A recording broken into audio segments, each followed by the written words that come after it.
Army chief का सियासत में बाज़ाब्ता मुदाखलत का आगाज़। आसिम मुनीर ने सियासी जमातों को कैसा पैगाम पहुंचाया? क्या कायद-ए-आज़म ऐसा पाकिस्तान चाहते थे? इसके ऊपर तफसीली बात करेंगे। इमरान खान ने आर्मी चीफ आसिम मुनीर को वापस जवाब क्या दिया? ये आज के नुकात हैं, इनके ऊपर हम बात करेंगे।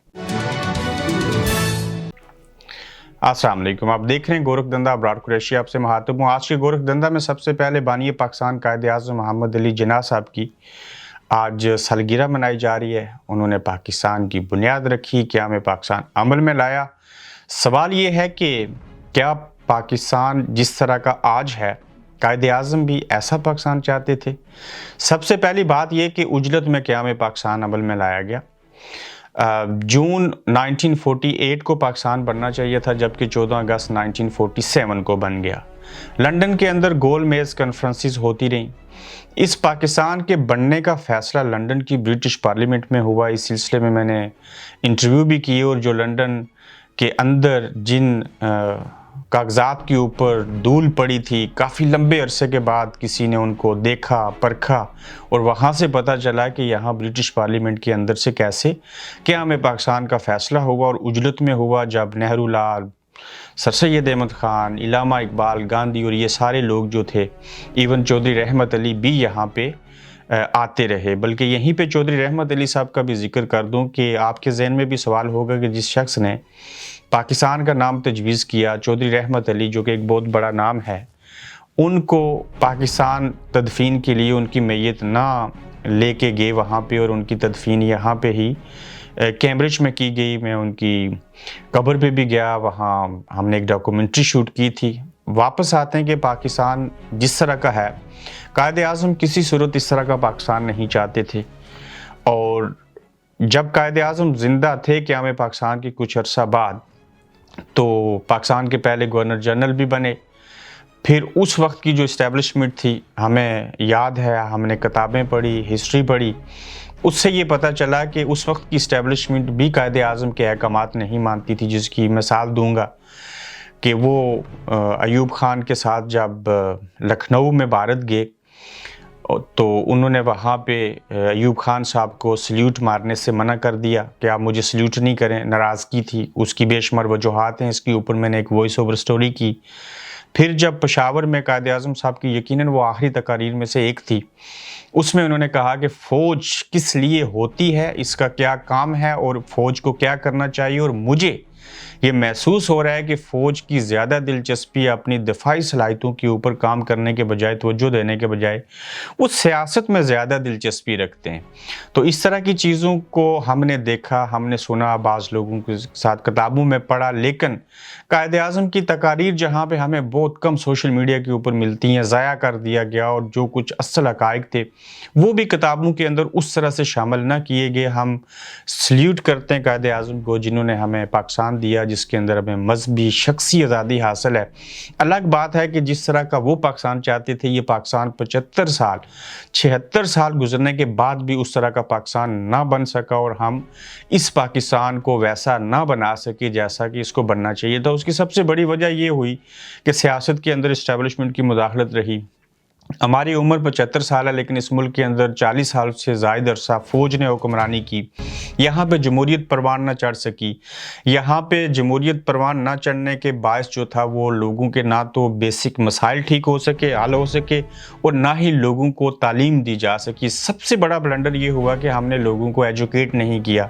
जो बजट हमें तालीम के ऊपर और सेहत के ऊपर सबसे ज़्यादा लगाना चाहिए था, हमने उसके बरअक्स ये किया कि हम वो बजट जो था वो और चीज़ों के ऊपर सर्फ करते रहे, तामीर और तरक्की के हवाले से। मगर अगर हम ये देखें जिस तरह से हमारी उम्र है 75 साल और उसका मवाजना दुनिया के बाकी ममालिक के साथ करें, तो हमें खुशी ये होती है कि हम दुनिया के कई दर्जनों ममालिक से भी बेहतर हैं। और हमारी कौम को इसके अंदर मैं क्रेडिट दूंगा कि जो बड़े मोहब्बत रखने वाले हैं अपने मुल्क से, अपनी कौम से, अपने इदारों के साथ भी।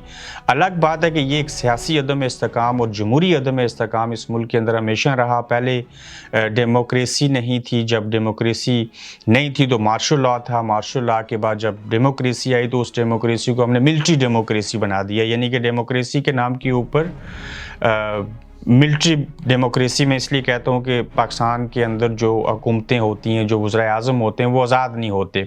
ये एक लंबी बहस हो जाएगी, लेकिन कायदे आज़म को लोग दुआएं देते हैं, उनको याद रखेंगे। सारी चीज़ें थी, मगर जिस चीज़ को उन्होंने शहरा करार दिया कश्मीर को, आज हम उसको देखें भूल चुके हैं। जो पाकिस्तान कायदे आज़म ने बना के दिया था, आप देख लीजिए कि बांग्लादेश हमसे अलग हो गया। तो ये बेशुमार हादसात हुए। हमें आगे देखना होगा कि दुनिया के ममालिक जो होते हैं वो तरक्की करते हैं, जो अफवाज होती हैं वो आगे बढ़ती हैं और मुल्क को कामयाब बनाते हैं, बेहतर बनाते हैं, लेकिन हम पस्ती की तरफ जाते गए और अब भी जा रहे हैं। आर्मी चीफ का सियासत में बाज़ाब्ता तौर पे मदाखलत का आगाज़, इसको मैं ऐलान भी कह सकता था, लेकिन आगाज़ का लफ्ज़ इसलिए इस्तेमाल किया चूँकि आगाज़ कर दिया। अब उन्होंने ये कहा, पैगाम भेजा तमाम सियासी जमातों को। उस तमाम में से मुराद ये है कि जो ख़ासकर इमरान खान साहब हैं उनको, आसिफ जरदारी साहब यानी कि पीपल्स पार्टी को, नून लीग के वज़ीर-ए-आज़म शहबाज शरीफ साहब को कि आप तमाम लोग अपना किबला दुरुस्त करें। अब हम मुदाखलत बाज़ाब्ता तौर पे करेंगे और जिस तरह से मुल्क के दिफाई बॉर्डर के हालात हैं और मुल्क के जो माशी हालात हैं, इन तमाम चीज़ों को सामने रखते हुए आप लोगों को काम करना होगा।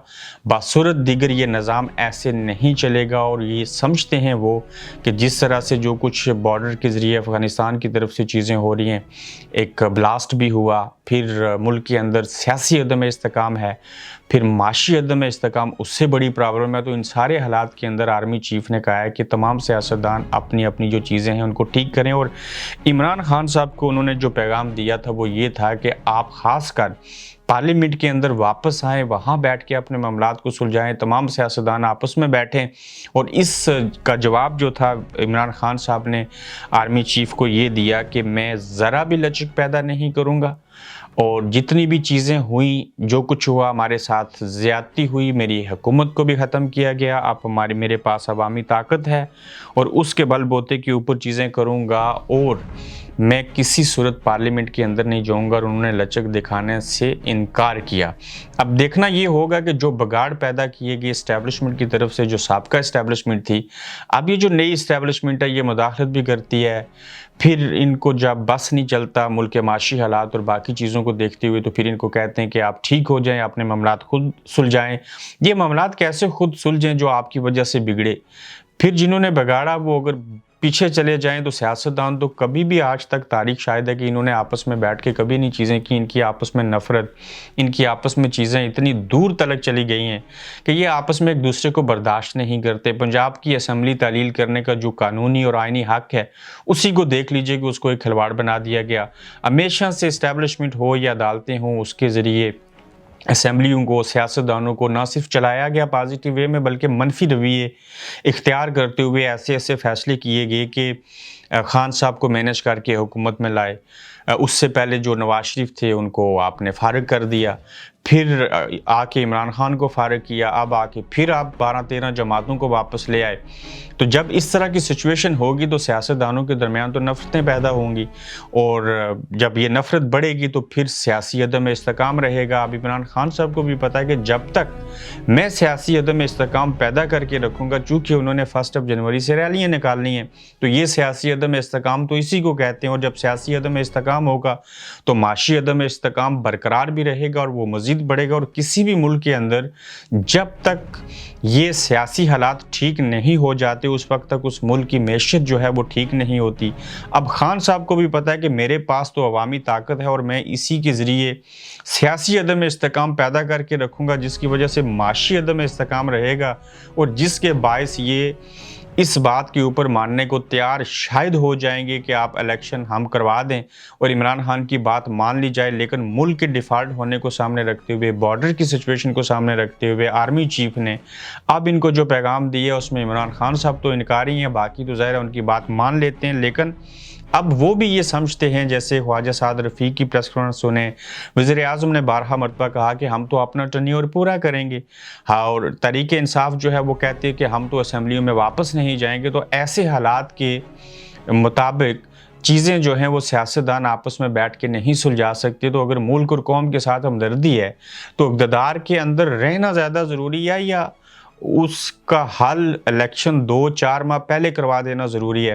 پھر عمران خان صاحب کو بھی کوئی سوال پوچھے کہ اگر ملک اور قوم سے آپ ہمدرد ہیں تو کیا آپ کو ریلیاں نکال کے ملک کے اندر سیاسی عدم استحکام پیدا کرنا چاہیے یا اس کو ختم کرنا چاہیے؟ مگر وہ یہ کہتے ہیں کہ میں جب تک ایسے نہیں کروں گا، میرے اوپر گولیاں چلا دی، میری FIR کوئی نہیں ہوئی، مجھے سائڈ لائن کرنے کی کوشش کی گئی، میری پارٹی کو توڑنے کی کوشش کی گئی، اب مجھے جو ہے وہ سیاسی طور پہ کمزور کرنے کی کوشش کی جا رہی ہے۔ جب یہ نیوٹرل کہتے ہیں کہ ہم ہوگے اور تب نیوٹرل ہوتے ہیں جب سارا بگاڑ پیدا کرتے ہیں، تو اس طرح کے حالات کو سامنے رکھتے ہوئے اس کا حل تو یہی ہے کہ ملک کے اندر تمام سیاستدان ایک جگہ کے اوپر بیٹھیں، میوچول انڈرسٹینڈنگ کے تحت جو چیزیں ہیں ان کو یکسو کر کے آگے بڑھیں، الیکشن کی ڈیٹ دے دیں۔ اگر الیکشن نہیں بھی دیتے تو خان صاحب کو چاہیے کہ وہ کم از کم انتظار کر لیں، لیکن یہ صورتحال ایسی بنی ہوئی ہے کہ ہر کسی کو اپنی طاقت کا، اپنے اقتدار میں آنے کا اور اپنی چیزوں کو قائم و دائم رکھنے کے لیے ہر ایک اپنی کوشش کر رہا ہے۔ دیکھتے ہیں